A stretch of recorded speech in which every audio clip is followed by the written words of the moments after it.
The foreclosure notice arrived on a Friday, slipped under the apartment door like a knife between ribs. Elena Vasquez stood in the narrow hallway, her nursing scrub still damp with coffee someone had spilled during the morning shift, staring at the bold letters that gave her 21 days to vacate. 21 days, 3 weeks to figure out where she and her 8-year-old daughter Sofia would sleep, where they'd keep the few belongings that made a place feel like home, how they'd maintain any pretense that their lives weren't unraveling at the seams. Her hands didn't shake anymore when bad news came. If you're enjoying this deep dive into the story, hit the subscribe button and let us know in the comments from where in the world you are watching from today. She'd trained that response out of herself over the past 4 years, the same way she'd trained herself to smile through 12-hour shifts at Mercy General. To accept overtime she was too exhausted to work, to ignore the way her body screamed for rest that never came. Behind the thin walls, she could hear the Johnsons arguing again, their voices rising and falling in a rhythm she'd memorized. To her left, someone's television blared a game show, canned laughter punctuating questions about tropical islands and luxury cars, things that existed in a different universe from this one. This apartment wasn't much. The heating worked sporadically. The plumbing made sounds like a dying animal. There were stains on the carpet that she'd scrubbed until her knuckles bled, but couldn't erase. But it was shelter. It was theirs. Or it had been. Elena folded the notice carefully, as if handling it with respect might change the outcome, and slipped it into her purse next to the bills she couldn't pay, and the medical statements she couldn't understand. She checked her watch. 3:15. Sofia's school let out at 3:30. If she hurried, she could make it in time, could pretend for one more afternoon that everything was fine. The fall air bit through her thin jacket as she walked the 6 blocks to Riverside Elementary. October in Portland, Oregon meant rain that never quite committed, just hung in the air like a threat. The streets here were lined with houses that had seen better decades, their paint peeling, their yards overgrown, but they were houses, solid structures with foundations and roofs that didn't leak. Elena had grown up dreaming of owning one. She'd gotten pregnant at 19 instead, married Carlos at 20, divorced him at 26 when she discovered the gambling debts he'd hidden, and the mistress he'd hidden better. She'd moved to Portland with Sofia 3 years ago, chasing a nursing job that paid $13 an hour and promises of opportunity that turned out to be as empty as her ex-husband's apologies. But she'd made it work. She always made it work. Until now? Sofia emerged from the school building with her backpack hanging off one shoulder, her dark hair escaping from its ponytail. She spotted Elena and waved, her smile bright and uncomplicated. That smile was worth everything. Every double shift, every skipped meal, every night. Elena lay awake doing math that never added up. She'd protect that smile with whatever she had left. "How was school, mija?" Elena asked, taking Sofia's hand. "Good. We learned about mushrooms in science. Did you know some mushrooms can glow in the dark?" "I didn't know that." "And some can grow super big, like bigger than a person, and there's ones that cost more than gold because they're so rare." Sofia's enthusiasm was infectious, pulling Elena briefly out of the darkness where her thoughts lived. "That's fascinating, baby. What else did you learn?" They walked home slowly, Sofia chattering about bioluminescent fungi and truffle hunters and the complex networks mushrooms created underground. Elena listened, responding at the right moments while her mind calculated and recalculated impossible equations. No job, not really. The hospital had cut her hours 3 weeks ago. Budget constraints, the administrator had said, not meeting her eyes. She'd been picking up shifts at a care facility across town, but it wasn't enough. It was never enough. That evening, after settling Sofia with homework and a dinner of rice and beans, Elena sat at their tiny kitchen table with her laptop. The ancient machine whirred like it was considering giving up entirely. She opened her email, scrolled through job listings she'd already applied to with no response. Positions requiring certifications she couldn't afford, experience she didn't have, availability that assumed she didn't have a child who needed her. She was about to close the laptop when an email caught her eye. Subject line, Clackamas County Property Auction, October 28th. She got these automated notices from when she'd briefly entertained the fantasy of home ownership, back when hope was something she could still afford. But something made her click it open. The email listed various properties being auctioned by the county, most of them tax-delinquent homes and commercial buildings that nobody wanted. Her eyes scanned down the list, past the familiar addresses, past the predictable descriptions, until they landed on something that made her pause. Lot 63, former commercial mushroom farm, Ridge Valley Road, 12 acres. Structures include primary growing facility, 3 cultivation chambers, processing building, caretaker's residence.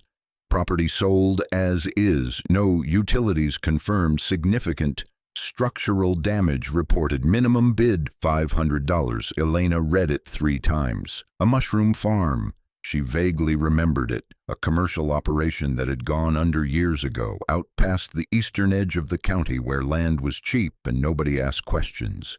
She'd driven past the turnoff once, seen the faded sign and rusted gate. There were stories about it, the kind of stories that kept people away. Stories about strange smells, about chemicals left behind, about why the owners had abandoned it so suddenly. Stories, in other words, that meant nothing except nobody wanted to touch it. She clicked on the attached images. The photos were clearly old, probably from when the business had first failed. The main growing facility was a long industrial building with few windows and a corrugated metal roof that sagged in the middle. The cultivation chambers were smaller, concrete structures that looked like bunkers. The processing building was barely standing, and the caretaker's residence, a small house that might have been charming once, now tilted slightly as if the earth beneath it was giving up. 12 acres, buildings with roofs, however compromised. A place, however remote and probably contaminated, that nobody else wanted. $500 minimum bid. Elena stared at the screen until her vision blurred. This was insane. She had $943 in her checking account. That was it. That was everything. Every dollar she'd managed to save, to hold back from the endless tide of necessities, spending it on an abandoned mushroom farm that probably had black mold and chemical contamination and structural issues that would cost more than she'd earn in a lifetime, would be objectively the worst financial decision she could possibly make. It would leave her with less than $500 and an asset she couldn't eat, couldn't sell, couldn't do anything with except maybe get sick in when the chemicals killed her. But it would be hers. The foreclosure notice couldn't touch it. Landlords couldn't raise the rent. Nobody could evict her from her own property. It would be shelter, however broken. It would be something. And maybe, somewhere in Elena's exhausted, desperate mind, she was done making safe decisions that led nowhere. Maybe she was ready to make a catastrophically stupid decision just to see what happened. Because safe had gotten her exactly here. Jobless, nearly homeless, watching her daughter's childhood shrink to the size of a 1-bedroom apartment they were about to lose. What did safe ever get anyone except slowly crushed? The auction was in 4 days. Tuesday at 10 in the morning at the county courthouse. Elena wrote the information on a sticky note and put it on the refrigerator next to Sofia's drawing of a mushroom with a smiley face. She closed the laptop. She didn't let herself think about it anymore that night. Over the next 3 days, Elena applied to 22 jobs, got called back for 2 interviews. If you find this story engaging, please take a moment to subscribe and enable notifications. It helps us continue producing in-depth content like this. One was for a home health aide position that required a car that could pass DEQ inspection, which hers couldn't. The other was for a nursing home, graveyard shift, $11 an hour. She took it. It was something. It was $220 a week before taxes, if she could get full-time hours, which they couldn't promise but might have available. She was supposed to start next Monday. She spent Sunday helping Sofia with a project about ecosystems, cutting pictures from old magazines and gluing them to poster board, pretending her hands weren't shaking every time she thought about Tuesday morning. That night, after Sofia fell asleep, Elena sat on the apartment's small balcony that overlooked the parking lot and allowed herself one cigarette from the emergency pack she kept hidden. She watched the smoke curl up toward the stars she couldn't see through the city light pollution and thought about the mushroom farm. Tuesday morning arrived cold and gray. Elena dropped Sofia off at school, promising to pick her up on time, avoiding the concerned look from Sofia's teacher, who'd noticed the worn shoes and the lunch that was smaller than it should be. She drove downtown to the courthouse, her Civic sputtering and coughing like it was protesting the journey. The auction was in the county meeting room, a space that smelled like old coffee and bureaucracy. About 15 people were scattered around the folding chairs, facing a podium where a bored-looking man in a county clerk's jacket was setting up a microphone. Elena recognized a few faces. Tom Bradford, who bought properties, fixed them minimally and flipped them. Sarah Chen, who owned rental properties all over the county. A couple she didn't know, probably investors from Portland looking for deals. She sat in the back row, trying to be invisible. The auction started promptly at 10. Properties were called up one by one.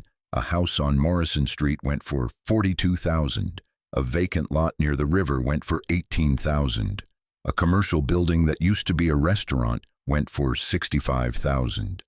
Elena watched the familiar faces bid, watched money that seemed impossibly large get thrown around casually, and then lot 63. Former commercial mushroom farm on Ridge Valley Road, 12 acres with multiple structures sold as is, no guarantees, no utilities confirmed. Significant structural damage reported, minimum bid $500. Do I have 500? Silence. Several people shifted uncomfortably. Someone coughed. Elena's heart hammered so hard she could feel it in her throat. 500, the clerk repeated, sounding bored. Anyone? Elena's hand went up before her brain could stop it. The clerk looked at her, seemed mildly surprised. We have 500. Do I have 600? More silence. Tom Bradford turned around to look at who was bidding.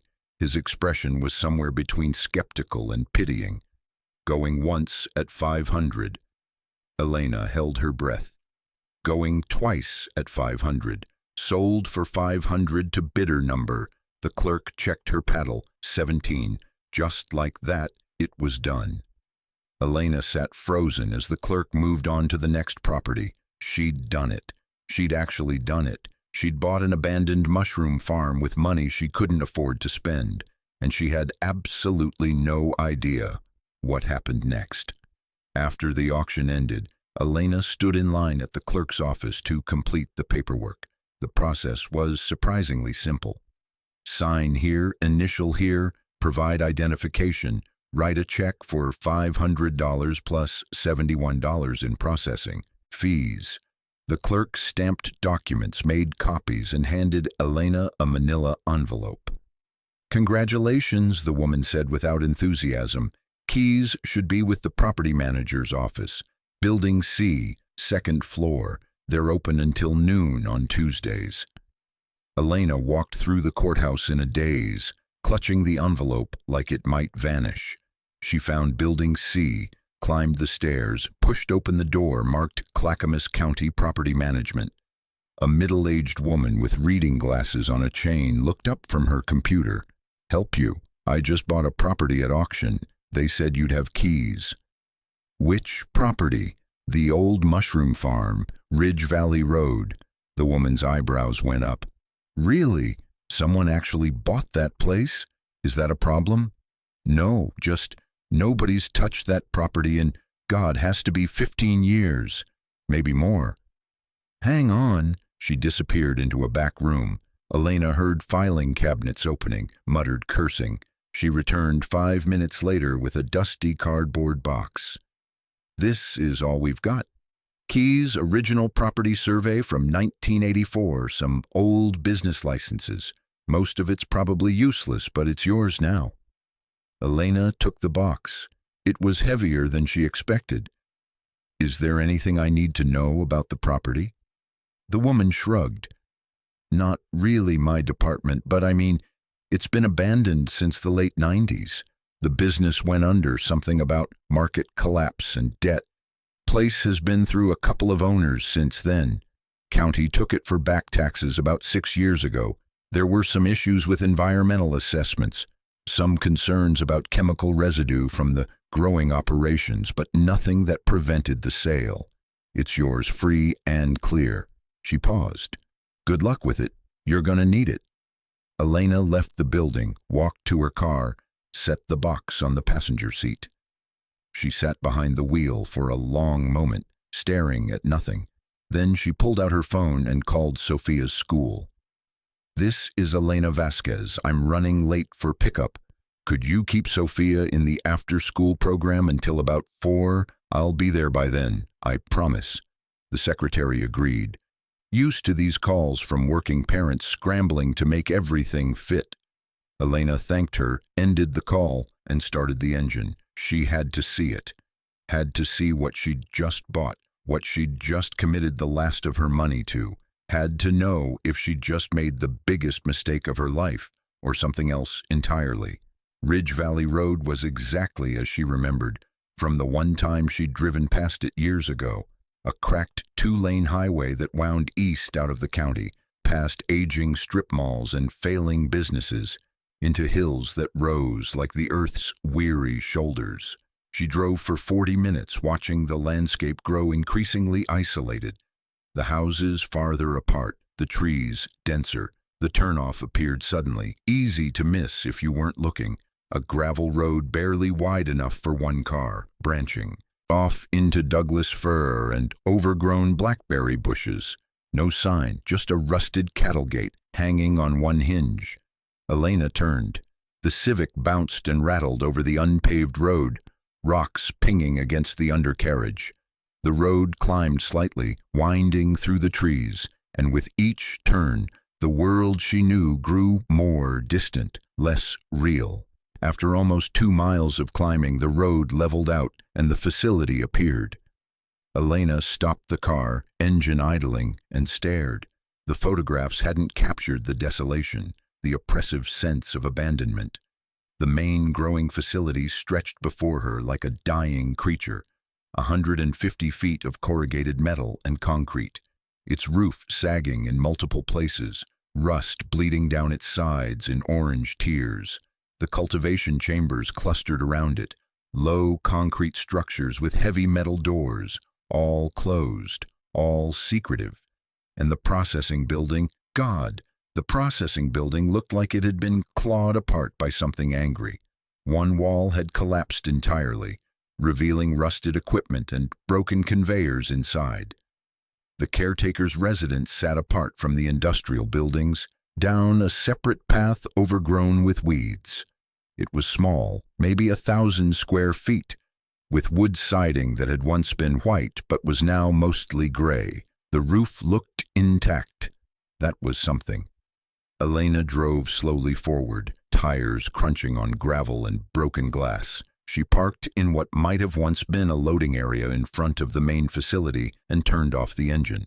The silence that followed was profound. No traffic, no voices, no machinery, just wind moving through empty buildings and the creak of metal swaying slightly. She grabbed the box of keys and documents from the passenger seat and got out of the car. The air smelled like earth and decay and something else, something faintly sweet that made her think of mushrooms left too long in a refrigerator drawer.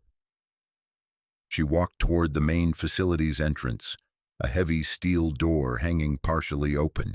The concrete steps were cracked, weeds growing through them. She pushed the door wider. It groaned on hinges that hadn't moved in years.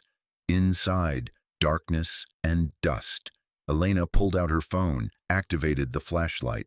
The beam cut through the gloom, revealing a vast open space that had once been the primary growing floor. Long rows of metal shelving stretched from wall to wall, empty now except for the occasional piece of rotted wood or shattered plastic. The floor was concrete, stained with dark patches that could have been water damage or chemical spills, or both. Holes in the roof let in columns of gray daylight, illuminating floating dust particles that danced like ghosts. She moved deeper, finding what looked like an office area. Desks overturned, filing cabinets empty, their drawers pulled out and scattered. Papers littered the floor, water damaged and illegible. A calendar still hung on one wall.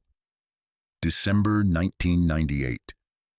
The last time anyone had cared about marking days here. The cultivation chambers were more unsettling.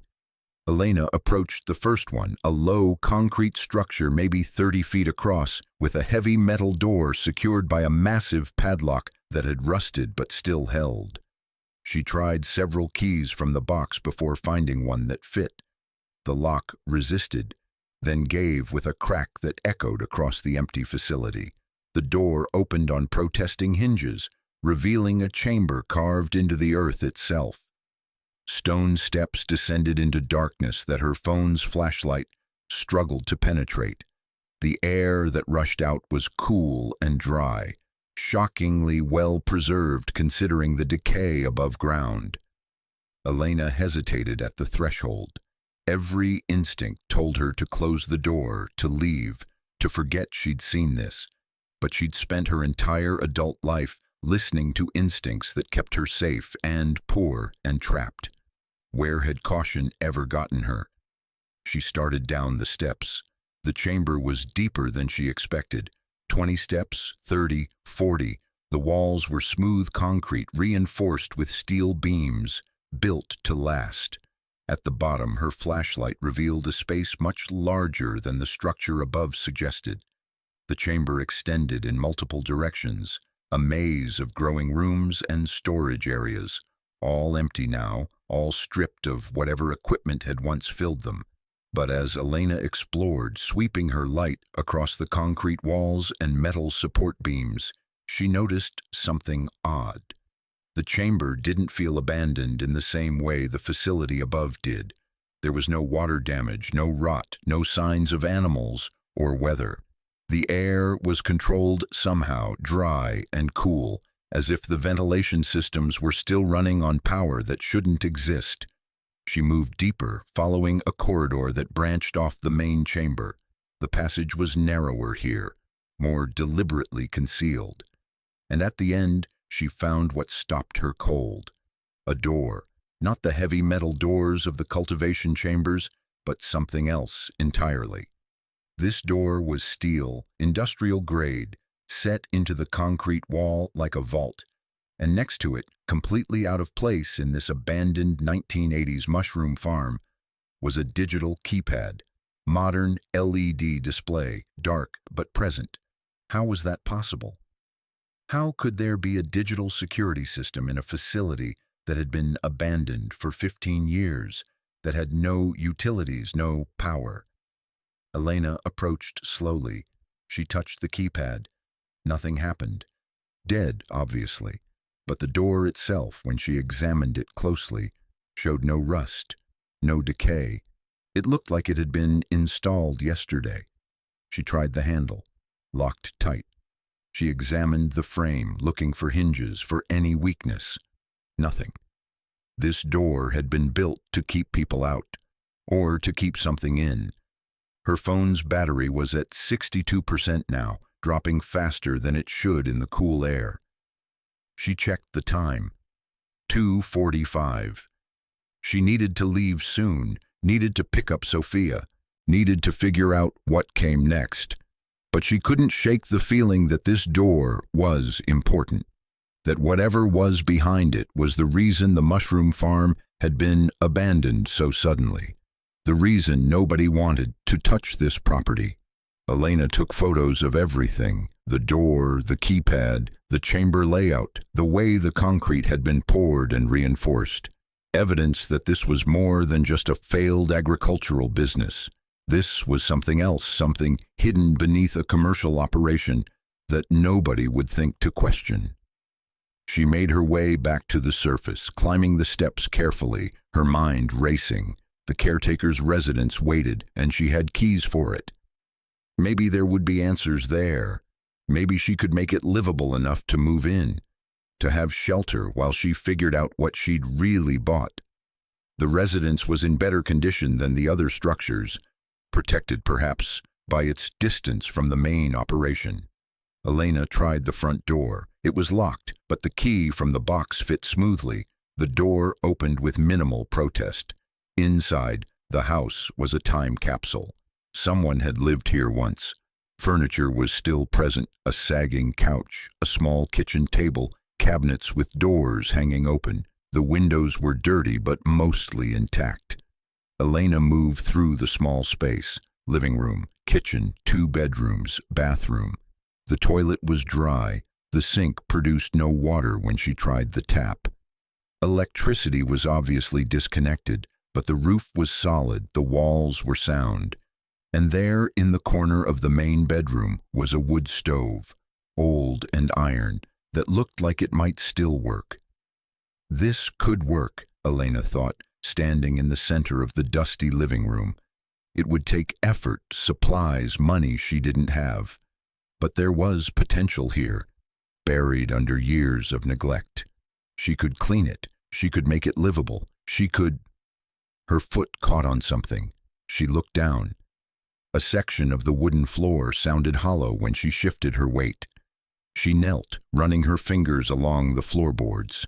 There, barely visible in the dim light filtering through dirty windows, a seam, a rectangular outline in the floor about 3 feet across. Elena's heartbeat quickened. Another hidden space, another secret buried beneath a mushroom farm that was never just a mushroom farm. She found an edge, used her house key to pry upward. The trapdoor lifted easily, revealing a ladder leading down into darkness. The smell that rose from below was different from the cultivation chambers. This wasn't the controlled, preserved air of the growing rooms. This smelled like paper and metal and something else, something that made Elena think of money, old and forgotten. She aimed her phone's light down the shaft. The ladder descended about 15 feet, ending at what looked like a concrete floor. She could see the edge of something, shelving maybe, or crates. The opening was small, claustrophobic. Every rational part of her screamed to close it, to leave, to pretend she'd never found this.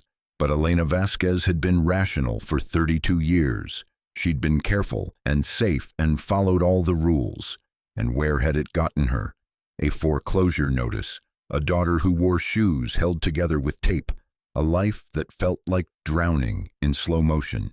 She sat at the edge of the opening, testing the ladder. It held her weight. "This is insane," she whispered to herself. "This is incredibly insane." Then she started climbing down. The space below was small, maybe 10 feet square, carved from the earth beneath the house. Elena's flashlight revealed metal shelving lining 3 walls, and on those shelves, plastic bins. Industrial storage containers, the kind designed to keep contents dry and protected for decades. Dozens of them, all neatly stacked, all labeled with numbers that meant nothing to her. Elena approached the nearest shelf and pulled down a container.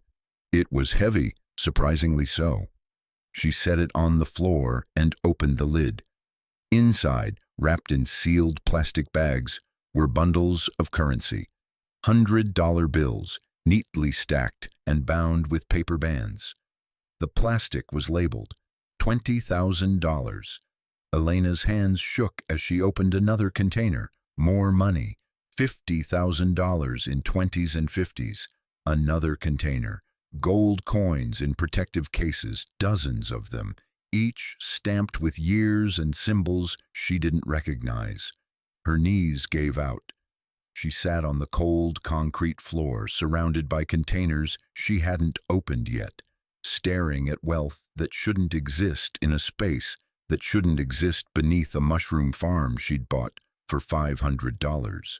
This wasn't real. This couldn't be real, but the weight of the currency in her hands was very real. The cold heaviness of the gold coins undeniable.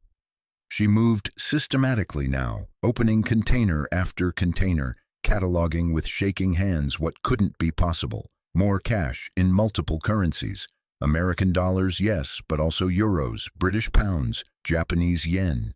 Bearer bonds, old ones with denominations that made her dizzy. Stock certificates from companies she'd never heard of. Deeds to properties in locations she'd have to look up. And in the back corner, a locked metal case about the size of a briefcase. Elena tried to open it. The lock was electronic, requiring a code she didn't have. She photographed it, documented everything, her phone's camera capturing evidence of impossible wealth, hidden beneath impossible circumstances. By the time she climbed back up the ladder, her phone's battery was at 38%, and her mind was spinning so fast she felt dizzy. It was 3:30. She'd missed Sofia's regular pickup. She needed to go, needed to think, needed to figure out what any of this meant. Elena closed the trapdoor, pushed the rug back over it, and left the caretaker's residence. The drive back to Portland felt surreal, like crossing between dimensions. She picked up Sofia from the after-school program, apologizing profusely to the annoyed supervisor, and drove to their apartment where the foreclosure notice waited like a death sentence. That night, after putting Sofia to bed, Elena sat at the kitchen table with her laptop and started researching. She searched for information about the Ridge Valley Mushroom Farm, found almost nothing. A few mentions in business directories from the 1980s and early 90s. A brief news article about the business closure in 1998. Citing market conditions and debt. Nothing about hidden chambers or secret wealth. She expanded her search, found articles about money laundering operations hidden in legitimate businesses. Read about drug cartels using agricultural operations as fronts. Learned about illegal offshore accounts and assets, hidden in ways that made them impossible to trace. The pattern was clear. Someone had used the mushroom farm as a cover to hide something valuable. The cultivation chambers were real, functional growing facilities, but beneath them, literally beneath them, was something else entirely. A storage facility for wealth that needed to be hidden from authorities, from partners, from whoever might come looking. Over the next 2 days, Elena made preparations. She couldn't move into the residence yet, not properly, but she could start. She bought supplies from the hardware store with money she absolutely shouldn't spend. A generator, used but functional, 5-gallon water containers, a camping stove, flashlights and batteries, a sleeping bag rated for cold weather, basic cleaning supplies, tools. The clerk rang up her purchases with growing curiosity but didn't ask questions. She also called the nursing home and asked if she could delay her start date by 1 week. They said fine. They hadn't finished processing her paperwork anyway. 1 week. 7 days to figure out if she'd bought a property with something worth protecting, or just an elaborate trap that would destroy her. On Thursday morning, Elena loaded her car with supplies. She told Sofia they were going on an adventure, which was true in the most terrifying sense. She'd pulled Sofia out of school, claiming a family emergency, which was also true depending on how you defined emergency. They drove out to Ridge Valley in silence, Sofia staring out the window at the increasingly remote landscape. "Where are we going, Mama?" Sofia asked finally. "Somewhere new," Elena said. "Somewhere that's ours." The caretaker's residence looked even more depressing in daylight, with an 8-year-old seeing it for the first time. Sofia's face fell when they parked. "We're going to live here?" "We're going to stay here for a little while," Elena corrected, trying to sound confident. "It needs work, but it'll be an adventure, like camping." Sofia was quiet, which was worse than complaining. Elena unloaded the car, setting up the generator outside, arranging their supplies inside. She cleaned frantically, while Sofia watched from the couch, sweeping decades of dust, washing windows with precious water, making the space as livable as possible. By evening, the residence had transformed marginally. The wood stove worked, filling the small space with blessed heat. The generator powered a lamp and the camping stove. They had sleeping bags on the floor, their few possessions stacked in corners. Sofia sat on her sleeping bag, knees pulled to her chest, looking small and lost. Elena sat next to her, pulling her close. "I know this is scary, mija. I know this isn't what you want. But Mama's figuring something out, okay? Something that might make things better." "Okay," Sofia whispered, her voice tiny. That night they ate canned soup heated on the camping stove and told stories to distract from how strange everything felt. Sofia fell asleep early, exhausted by stress and uncertainty. Elena sat by the wood stove, feeding it split logs she'd found in a shed behind the house, watching the flames and thinking about the room below their feet, the wealth hidden in plastic containers, the questions that had no answers. She waited until she was certain Sofia was deeply asleep. Then she moved the rug, opened the trapdoor, and descended into the darkness again. This time she brought a proper flashlight, one that threw a powerful beam. She brought a backpack with water, snacks, a first aid kit. She brought a notebook to document everything systematically, and she brought a determination born from having nothing left to lose. The containers waited exactly as she'd left them. Elena worked methodically, opening each one, photographing the contents, making lists. By her rough calculation, there was at least $2 million in cash alone. The gold coins were worth probably another $1 million. The bearer bonds, if they were real and still valid, could be worth tens of millions. The stock certificates and property deeds would require expert evaluation. This wasn't the $267 million from the radar station story, or the $180 million from the barn. But it was life-changing, generational wealth, enough to solve every problem she'd ever had and create security she'd never imagined. The question was, how did it get here? And more importantly, who put it here? Elena found partial answers in a container at the very back of the shelving, documents carefully preserved in waterproof bags. She photographed every page, reading by flashlight. The papers told a story of a business that had been more than it seemed. The mushroom farm had been legitimate, yes, but it had also been a front for something else. Money laundering, the documents suggested. Assets from various illegal operations funneled through the farm's accounts, converted into physical wealth and hidden beneath the cultivation chambers. The business had collapsed in 1998, not because of market conditions, but because someone had talked. Federal investigation pending, one document said. Assets to be secured and relocated.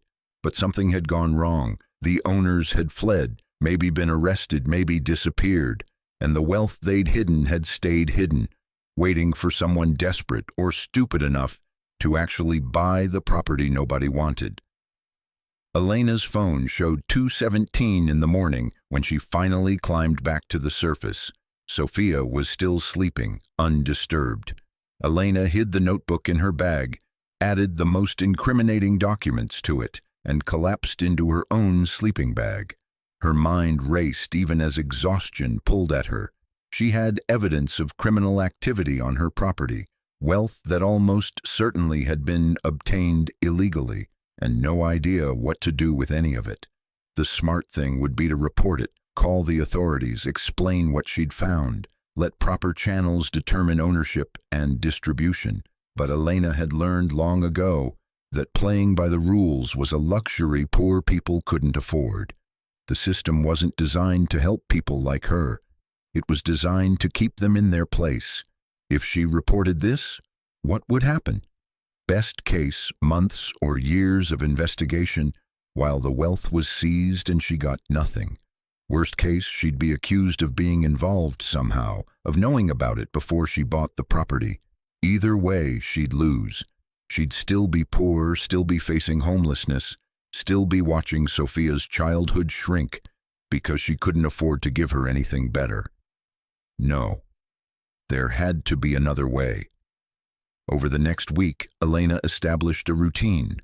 Mornings were for Sofia, making breakfast on the camping stove, homeschooling as best she could, playing games, exploring the property's safer areas, pretending this was an adventure and not desperation, wearing a brave face. Afternoons were for working on the residence, patching holes, cleaning, making it incrementally more livable. And evenings, after Sofia fell asleep, Elena studied the documents she'd found, tried to understand the network of shell companies and offshore accounts, looked for clues about who had owned this operation and where they were now. She found a name that kept appearing: Marcus Reeves, the mushroom farm's registered owner. Elena searched for him online, found a brief mention in a 1999 news article about a federal money laundering investigation. Reeves had pleaded guilty to lesser charges, served 4 years, been released in 2003. After that, nothing. No digital footprint, no social media, no records. He disappeared into the same silence that had swallowed the mushroom farm. On the 8th day, Elena made a decision. She couldn't keep all of it. That would be both morally wrong and impossibly dangerous. But she could take some. Enough to secure her and Sofia's future. Enough to give them the life they deserved. The rest, she'd find a way to return it. Anonymously, maybe. Through channels that wouldn't expose her. But first, she needed to move. The wealth, somewhere safer. The property was hers legally, but if anyone came looking, they'd find it eventually. She needed insurance, protection, a plan that made her disappearance more costly than her cooperation. That afternoon, while Sofia napped, Elena took the most valuable items and packed them into waterproof bags. Cash, $500,000. Enough to be life-changing without being so much that its absence would seem suspicious. Half the gold coins, a selection of the bearer bonds, the documents that proved where everything came from. She loaded them into her car, covered them with blankets and camping supplies, and drove. Not back to Portland, but deeper into the forest, to places she'd explored as a teenager, back when she thought her life would be different, back when hope was something she could afford. She found a location she remembered, a cave system off a hiking trail that nobody used anymore, deep enough to hide things, dry enough to preserve them, remote enough that discovery would require serious effort. Elena cached the wealth carefully, marking the location in her mind with landmarks that wouldn't change. Trees that had been growing for centuries, rock formations that would outlast her lifetime. Then she drove back to the mushroom farm, her car lighter, her conscience heavier, her future suddenly split between impossible possibilities. That night, Elena sat at the small kitchen table with Sofia, who was drawing pictures of mushrooms in her notebook.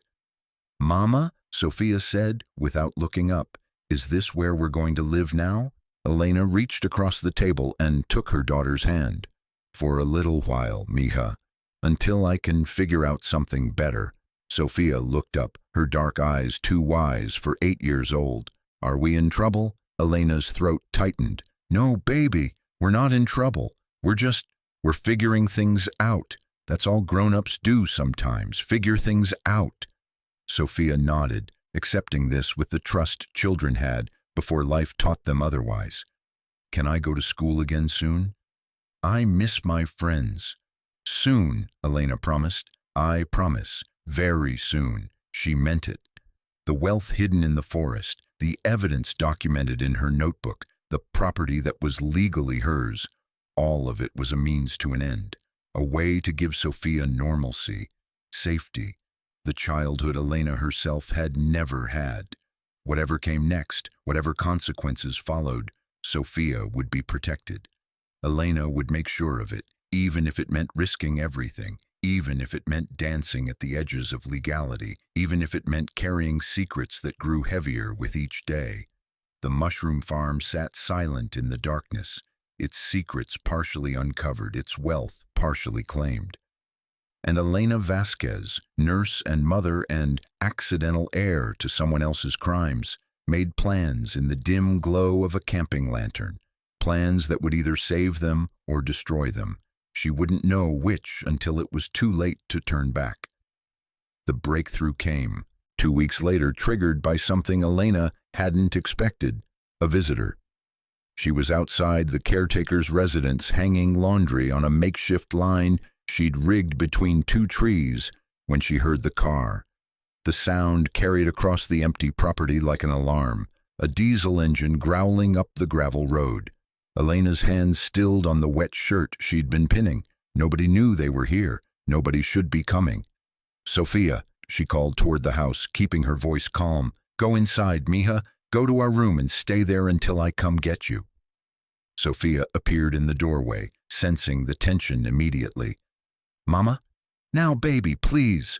Sofia disappeared inside. Elena dried her hands on her jeans and walked toward the front of the property, positioning herself where she could see the approaching vehicle, but also run if necessary. Her phone was in her pocket, the burner phone she'd bought last week with the location of the cached wealth programmed into it.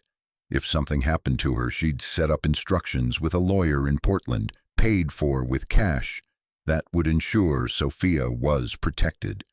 The truck that appeared around the bend was a newer model Ford, clean and well-maintained, completely out of place in this abandoned setting.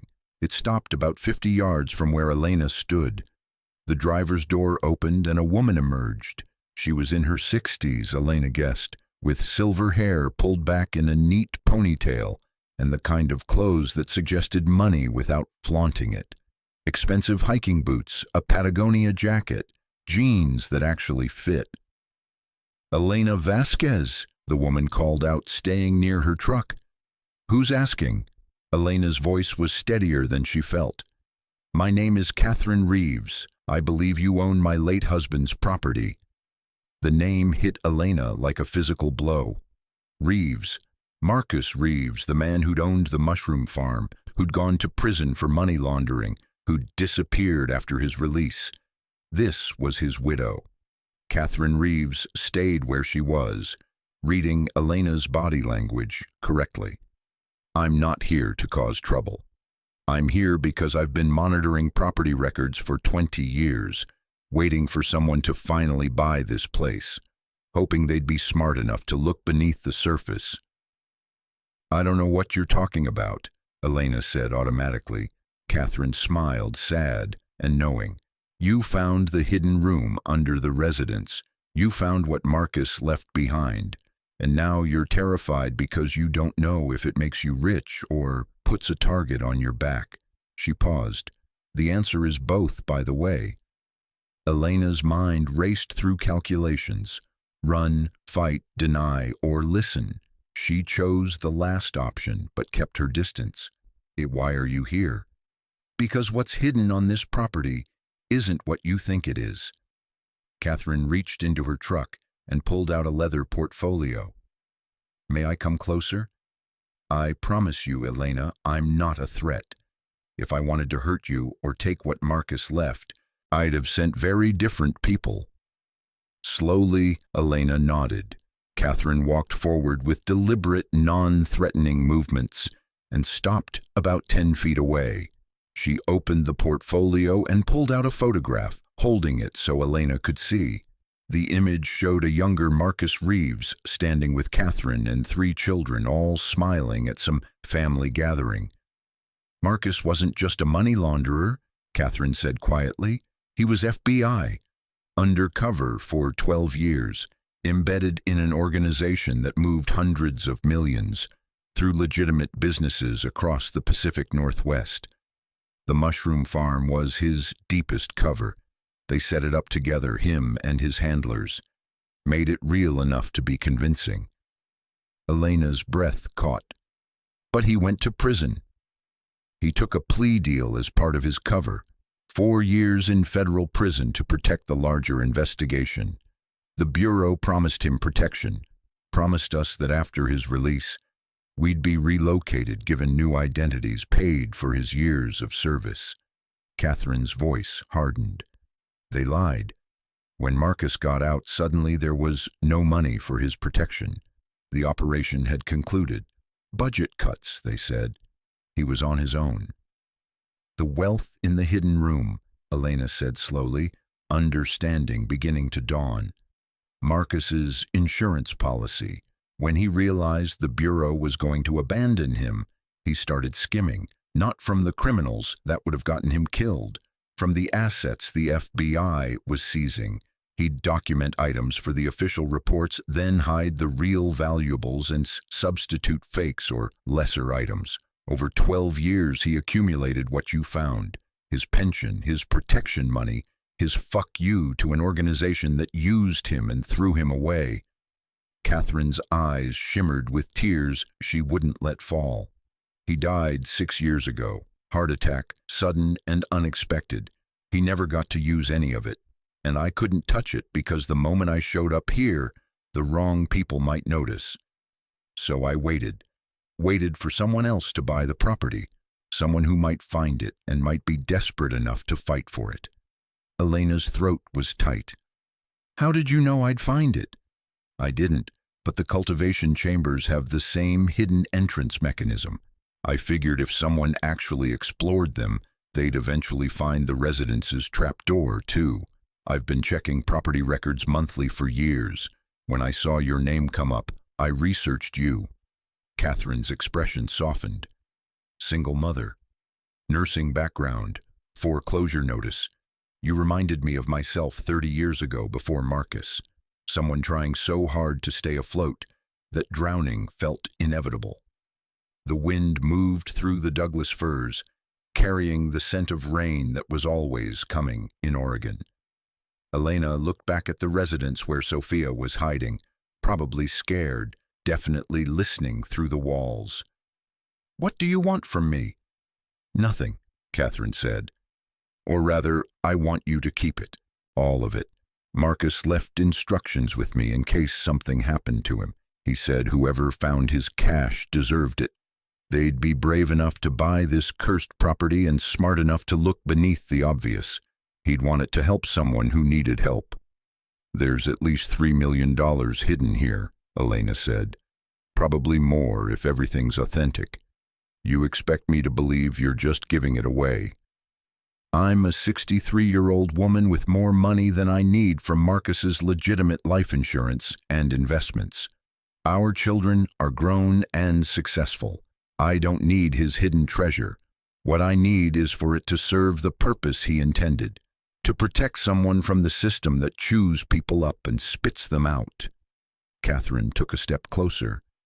But you can't just keep it quietly and hope no one notices. That's how you get investigated, arrested, or worse. You need a story, a legal framework, and I can help you build that. Over the next hour, sitting at the small kitchen table while Sofia played cautiously in the bedroom, Catherine laid out a plan that was both audacious and surprisingly sound. The key was documentation and narrative. Marcus had been meticulous in his record-keeping, even especially about his skimming operation. Catherine had his journals, his evidence of FBI failures and broken promises, his detailed accounts of which assets he'd diverted and why. We create a whistleblower narrative, Catherine explained. You found evidence of FBI mismanagement on property you legally own. Assets that were supposed to be seized during a federal investigation but were instead abandoned. You're coming forward to return them to proper authorities, except you're also claiming a finder's fee, which is legally supported in federal asset forfeiture cases. They'll investigate me, Elena said, They'll assume I knew about this before I bought the property. Let them investigate. You have proof of purchase, proof you bought it at public auction for $500, proof of your financial situation that shows you couldn't possibly have been involved in the original operation. You're a nurse who bought an abandoned property out of desperation. That's a sympathetic story, Elena, the kind that plays well in media and puts pressure on the FBI to settle rather than fight. Elena's hands trembled as she picked up her coffee cup. What's the catch? The catch is that you have to be willing to go public, to be visible, to make enough noise that silencing you becomes more dangerous than dealing with you. Catherine's expression was serious. You'll need lawyers, good ones. You'll need media coverage. You'll need to move fast before anyone else who might have known about Marcus's cash decides to come looking. I've already moved some of it, Elena admitted. Cashed it somewhere else. Insurance. Catherine's smile was approving. Smart. Keep that as your leverage. We document everything else. Go public with the story and negotiate from a position of strength. The FBI will want to minimize their exposure. They'll settle, probably for 20 to 30% of the total value, which gives you legitimacy and them the ability to claim they recovered most of a lost asset. And the rest? The rest stays hidden until the settlement is complete. Then you retrieve it quietly, integrate it carefully over time, and build the life you deserve. Catherine leaned forward. Marcus spent 12 years in the darkness, lying to everyone, sacrificing his family's normalcy for a job that didn't appreciate him. He'd want his sacrifice to mean something. Let it mean your daughter gets the childhood you couldn't have. Let it mean you never have to choose between medicine and groceries again. Elena looked through the doorway at Sofia, who was sitting on her sleeping bag reading a book about mushrooms she'd gotten from the school library before they'd left Portland. Her daughter deserved so much more than this uncertain existence in an abandoned caretaker's residence. When do we start? Tomorrow, Catherine said. I'll introduce you to my lawyer in Portland. We'll prepare the documentation, craft the narrative, and contact the media. By this time next week, you'll be on the news. By next month, you'll be in negotiations. By next year, if we do this right, you'll be secure. That night, after Catherine left with promises to return in the morning, Elena lay in her sleeping bag next to Sofia and stared at the water-stained ceiling. The path forward was clear now, terrifying but clear. She'd go public, expose Marcus's cash and the FBI's failures, claim her finder's fee, and negotiate from strength. The wealth hidden in the forest would stay there until it was safe to retrieve, and she'd finally give Sofia the life they both deserved. Mama? Sofia's voice was small in the darkness. Is everything going to be okay? Elena pulled her daughter close, feeling the steady beat of Sofia's heart against her chest. Yes, mija. Everything's going to be okay, I promise. This time, she meant it. This time, she had a plan that might actually work. The story broke on a Tuesday morning. Local nurse discovers FBI assets in abandoned mushroom farm, read the headline in the Oregonian. By afternoon, it had been picked up by the Associated Press. By evening, Elena's face was on the national news, standing in front of the mushroom farm facility, explaining how she'd bought the property out of desperation and stumbled onto evidence of federal mismanagement. The interviews were carefully orchestrated. Elena stuck to the narrative Catherine and the lawyers had crafted. She was a struggling single mother who'd found hidden assets on her legally purchased property and was seeking proper resolution. She emphasized her willingness to cooperate with authorities, her desire to see the assets returned to proper channels, and her hope for fair compensation as finder. The FBI's initial response was predictably defensive. We're reviewing the claims, a spokesperson said. Any assets recovered from federal operations are subject to seizure and proper disposition. But the story had captured public imagination. Single mother versus federal bureaucracy. Hidden wealth in an abandoned mushroom farm. Questions about FBI accountability and asset management.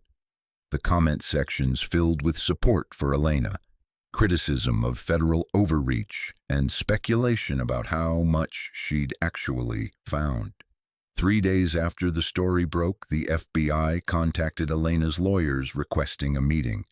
2 days after that, Elena sat in a conference room in downtown Portland, flanked by her legal team, facing 3 federal agents and a Justice Department attorney. Miss Vasquez, the lead agent, began, his tone carefully neutral. "We've reviewed the documentation you provided regarding assets allegedly found on your property. We have some concerns about provenance and chain of custody." Elena's lawyer, a sharp woman named Rebecca Morrison, who specialized in federal cases, leaned forward.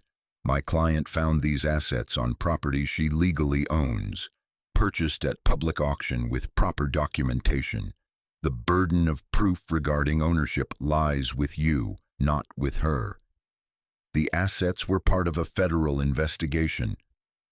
An investigation that concluded over 20 years ago," Rebecca interrupted. "An investigation where assets were supposed to be seized and properly inventoried. If these items were somehow missed or mishandled, that's a federal failure, not my client's liability."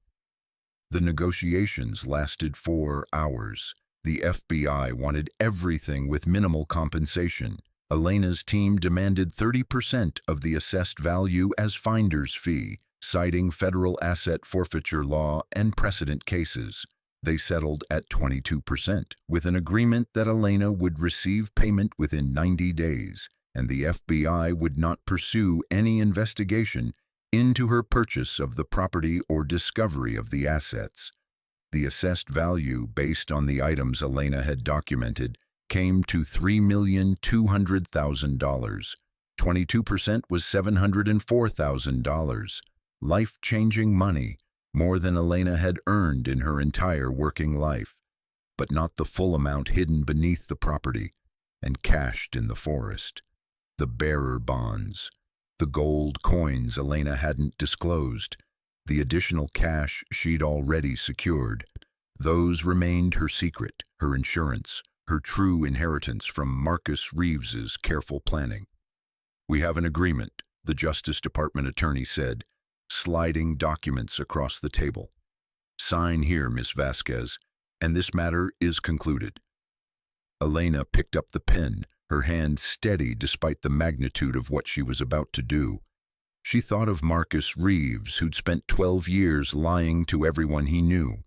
She thought of Catherine, who'd waited 6 years for someone to find her husband's final gift.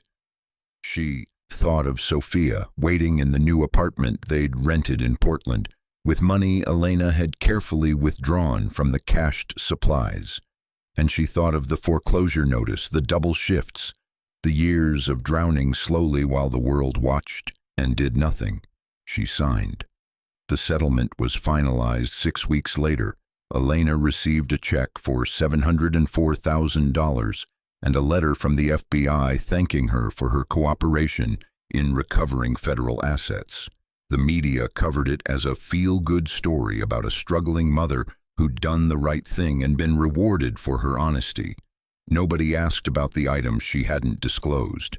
Nobody questioned why the assessed value seemed conservative for a cache hidden by a federal agent over 12 years. Nobody looked too closely at the mushroom farm after the FBI's recovery team had swept through the documented locations. Elena paid off every debt she had. She bought a modest house in a good school district with a yard where Sofia could play and neighbors who didn't know their story. She enrolled Sofia in the local elementary school, where her daughter made friends and brought home artwork that Elena hung on their refrigerator with pride. She took a nursing position at a clinic that offered reasonable hours and treated their staff like human beings. And slowly, carefully, over the course of 2 years, she retrieved the remaining wealth from the forest cache. never more than could be explained by her settlement money and careful investment. Never enough to raise red flags.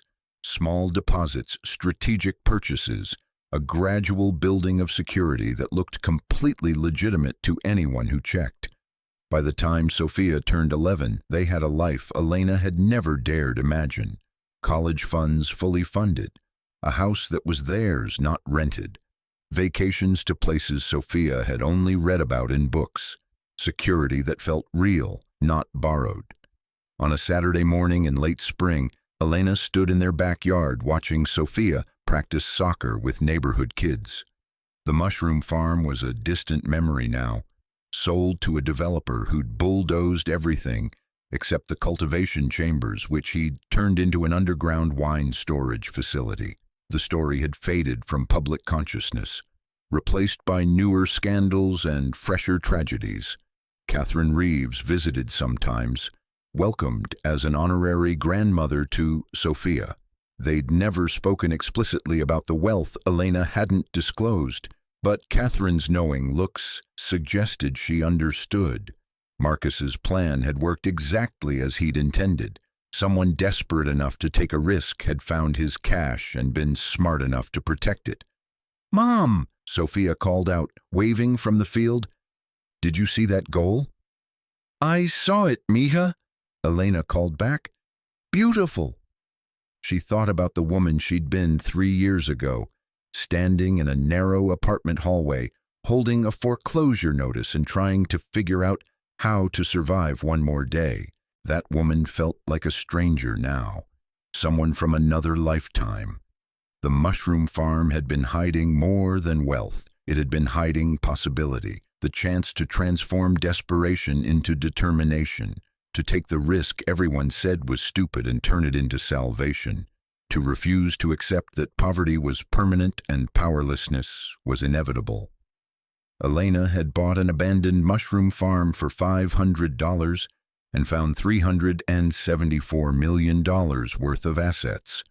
Or at least that's what Marcus's meticulous records suggested was the total value he'd skimmed over 12 years. She'd disclosed what she needed to disclose, kept what she needed to keep, and built the life she'd always deserved, but never dared dream she could have. As the afternoon sun painted everything gold and Sofia's laughter carried across the yard like music, Elena allowed herself to feel something she'd almost forgotten. Peace. The kind that came from knowing you'd gambled everything on an impossible chance and somehow, miraculously, won. The mushroom farm had been her desperate bet against fate, and fate, for once, had folded. "Mom, come play with us." Sofia was waving her over, impatient and happy, and everything Elena had fought to protect. Elena kicked off her shoes and ran onto the field, joining her daughter in a game where the only thing at stake was joy. Behind them, their house stood solid and real, bought with money from a cache hidden by a dead FBI agent in an underground room beneath a mushroom farm nobody wanted. Sometimes the greatest treasures were found by people desperate enough to look in places everyone else was too afraid to explore. Sometimes the system failed you so completely that the only way forward was to fail it right back, to take what it tried to hide and transform it into something beautiful.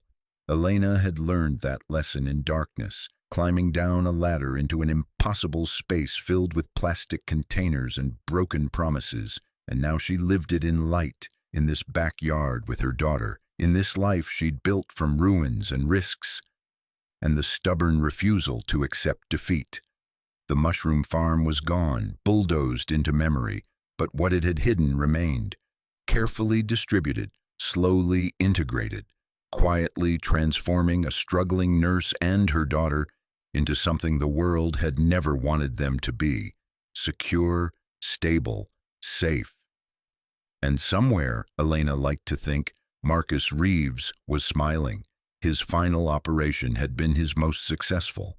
He'd hidden wealth that would wait patiently for someone brave enough to claim it, someone who deserved it, someone who would use it not for greed, but for the simple, radical act of building a better life.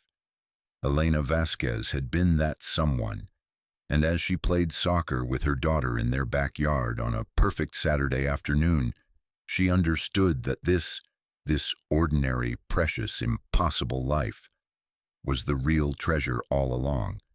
The mushroom farm had just been the key that unlocked it. Thank you so much for watching until the end. If you loved this story, check out the other videos on your screen now. I think you'll really enjoy them. And don't forget to subscribe if you haven't already. See you in the next story.